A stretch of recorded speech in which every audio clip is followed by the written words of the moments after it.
Olá pessoal, tudo na paz? Vamos começar aí a correção dos exercícios que nós deixamos ontem. São 20 perguntinhas super tranquilas e fáceis, de fáceis compreensão.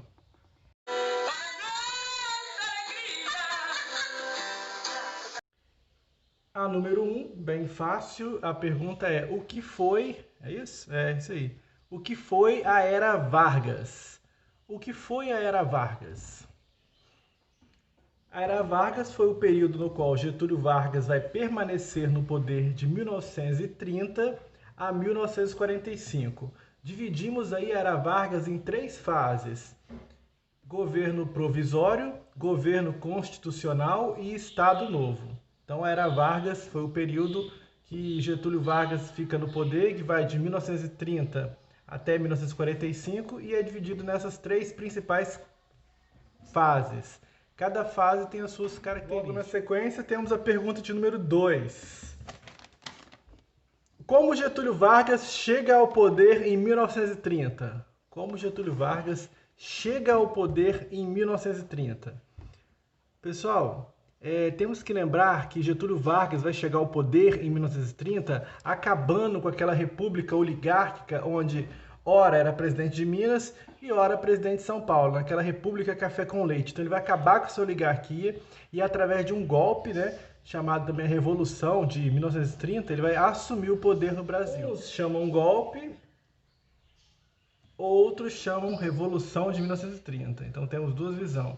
Uns chamam de golpe militar e outros chamam de Revolução de 30.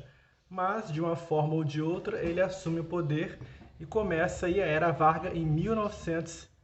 Logo em seguida, temos a pergunta de número 3. É uma frase, né? Abre aspas. Industrialização por substituição de importações. O que é isso? Explique a frase no contexto da Era Vargas. Poxa, Trump, eu te I love you, já até falei isso pra você, mas aí o que tu faz? Mó trairagem! Resolveu meter tarifa na importação do aço e do alumínio brasileiro. Ou seja, vocês é que compram da gente, mas quem leva ferro somos nós. Jair, sorry, Sorri, Trump, eu tô chorando. Essa frase, pessoal, é interessante porque ele mostra na frase que ele quer diminuir as importações e aumentar a sua indústria. Exemplo, se eu compro nos Estados Unidos uma caneca dessa e o mundo está em crise, Estados Unidos está vivendo a Grande Depressão dos anos 30, então os Estados Unidos não tem para vender. E se tiver, é caro. Por que que nós no Brasil não criamos indústrias de base para poder produzir essa caneca aqui no Brasil? Então essa é a ideia. Diminuir as importações e aumentar as indústrias nacionais, principalmente indústrias de base nesse contexto. Próxima, número 4. Quais as primeiras atitudes de Getúlio quando assume o poder no governo provisório? O que ele vai fazer quando ele vai assumir o poder no governo provisório? As primeiras atitudes dele, logo após, né, a Revolução de 30, né, que derruba Washington Luiz, ele vai suspender a Constituição de 1891. Vai suspender a Constituição, vai fechar o Legislativo, vai começar e vai iniciar um processo de centralização de poder na sua figura e vai tirar os governadores e colocar os interventores federais, que são, na verdade, os tenentes que lutaram com ele junto na Revolução do Tenentismo, né? Então, essas são as principais características, as principais atitudes de Getúlio após tomar o poder. Número 5. Explique o populismo. O que seria populismo? Esse populismo, esse fenômeno que acontece aqui na América Latina. Depois de quase 6 de afastamento, durante os quais nunca me saíram do pensamento a imagem e a lembrança do grato e longo convívio que mantive convosco, eis-me outra vez aqui ao vosso lado para falar com a familiaridade amiga de outros tempos. O populismo, pessoal, se caracteriza por um líder carismático, pela utilização da demagogia, né, de manipulação das massas, sobre o excesso, né, o exacerbado, nacionalismo exacerbado, nacionalismo muito forte, o peleguismo, né, que é o controle dos sindicatos, e também aí leis trabalhistas, né, que ele vai criar para poder manipular, de certa forma, a população. É uma característica do populismo. Geralmente, líder carismático e um discurso de fácil acesso. Número 6. Quais as características do governo provisório? Principalmente isso que nós falamos, a característica, o fim das oligarquias, e agora Getúlio Vargas vai estar no poder, através de um populismo, né, que ele vai se tornar um líder carismático, vai criar o salário mínimo, vai fazer algumas leis trabalhistas, lembrando que essas leis trabalhistas geralmente é para pessoas da cidade, do campo ficam um pouquinho deixadas, jogadas fora, mas as leis trabalhistas, a maioria para os operários das cidades. Acaba com a questão do café com leite que nós falamos, fecha o legislativo. Então as características principais são essas. Porém, também no governo provisório vai se destacar uma revolução, a Revolução Constitucionalista de 1932, no qual a população está pedindo uma nova Constituição e, de certa forma, São Paulo está insatisfeito por perder o seu papel na política nacional. Então essas são as principais características desse período. Um período um pouco inicial bastante conturbado, nas qual a população começou a, de certa forma, acabou aquela oligarquia e começou agora a reivindicar uma nova Constituição e eleições diretas para presidente. Sobre isso vem a número 7, que é a próxima. Quais os fatores da Revolução Constitucionalista de 1932? Quais os fatores, né? Quais fatores? As características, né? Fatores da Revolução Constitucionalista. Fatores: instabilidade política em São Paulo, a perda da hegemonia política de São Paulo, né, no contexto nacional. E o que eles reivindicavam? Reivindicavam aí um interventor civil, não militar, tirou os governadores e colocou o interventor militar, exigiam uma nova Constituição e eleições diretas para presidente. Inclusive, nesse período aí da Revolução Constitucionalista, que vai se destacar o movimento, dia 23 de maio, né, o MMDC, que são os mártires desse processo da Revolução Miragaia, Martins, Drauzio e Camargo. Pergunta número 8. Quais características do governo constitucional? Já passou para a segunda parte, né, segunda fase da Era Vargas. Governo constitucional que vai de 1934 a 1937. Quais as características? Criou-se uma nova Constituição, né? A principal característica é essa.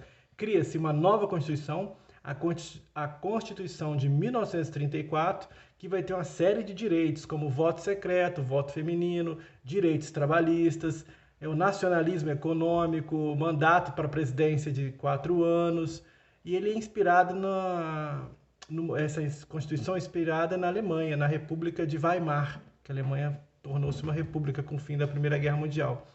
Então, Getúlio Vargas vai se tornar-se presidente de forma indireta, vai criar um salário mínimo e também vai permitir a formação de partidos políticos. Aí que vai surgir, nesse contexto, vai surgir o partido ANL e o partido AIB. ANL, Aliança Nacional Libertadora, que é um movimento comunista de esquerda, e AIB, que é a Ação Integralista Brasileira, que é um movimento fascista, uma organização fascista.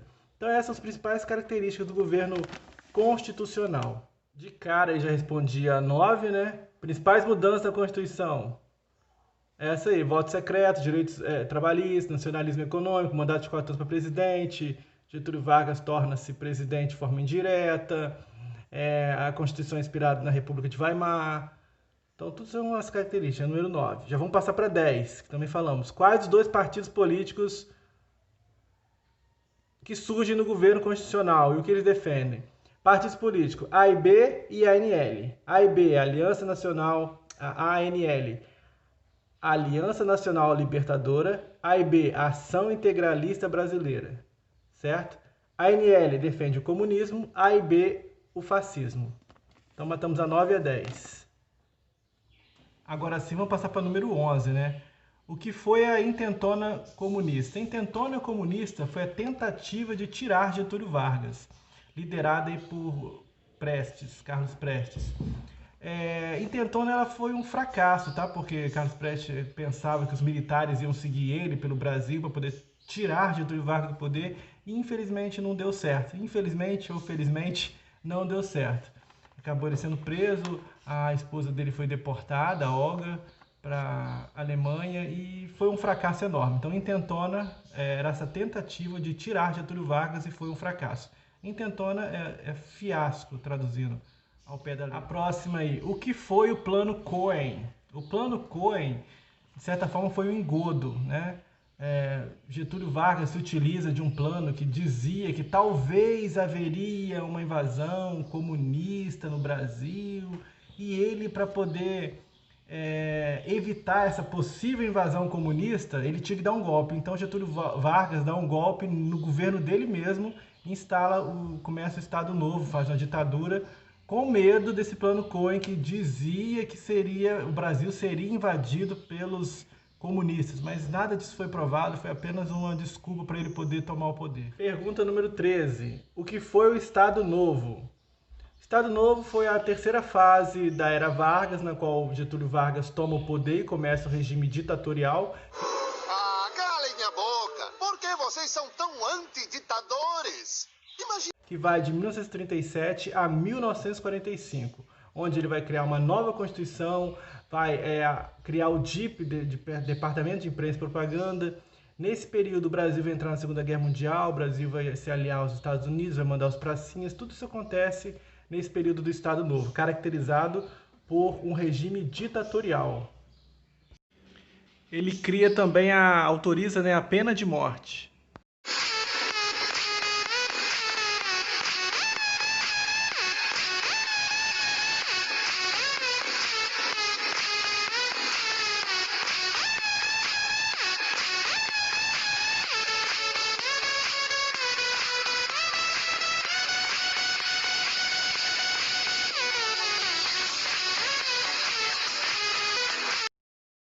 Próxima pergunta, que também tem tudo a ver com a de cima, número 14. Quais as mudanças na Constituição de 1937? Então, ao dar o golpe, começa o Estado Novo e ele faz uma nova Constituição, a Constituição de 1937, também conhecida como Constituição Polaca, por ter uma forte inspiração fascista. Então a pergunta é, quais são as mudanças na Constituição de 37? Mudanças. O mandato agora passa a ter 6 anos, não permite nenhum partido político, não tem mais vice-presidente, se assemelha muito com o fascismo, proíbe manifestações populares como greves, ele fecha o executivo, o legislativo.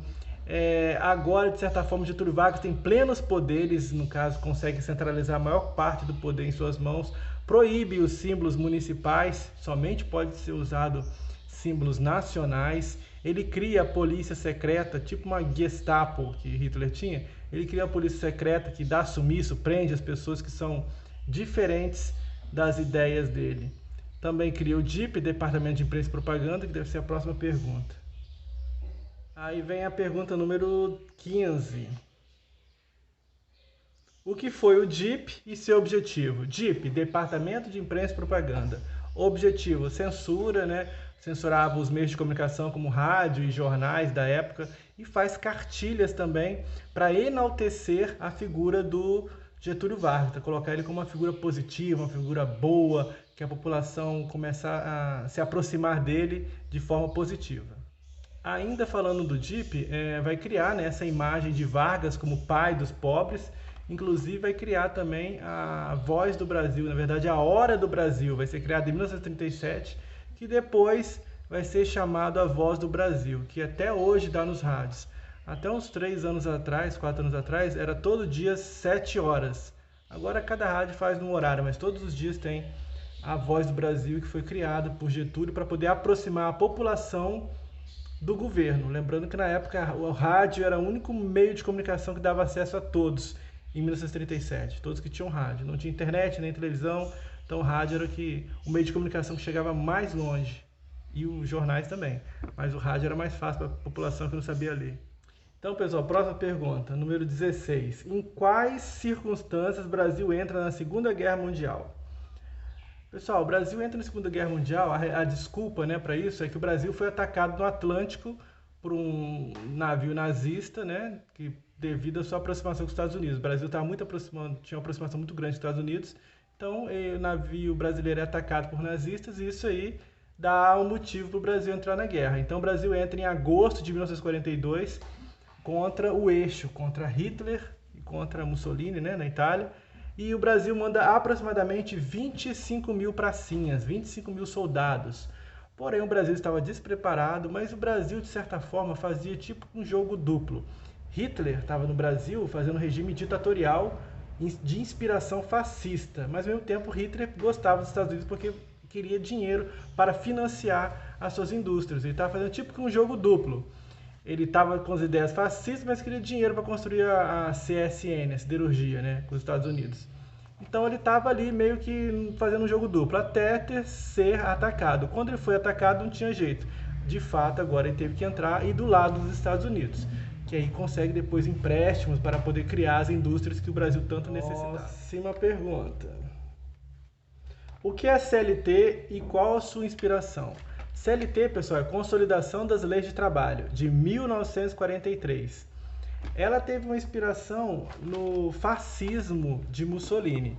Mussolini, para poder chegar ao poder, teve que angariar apoio popular. E nada melhor do que para você conseguir um apoio popular do que você criar leis trabalhistas para a população, para os trabalhadores.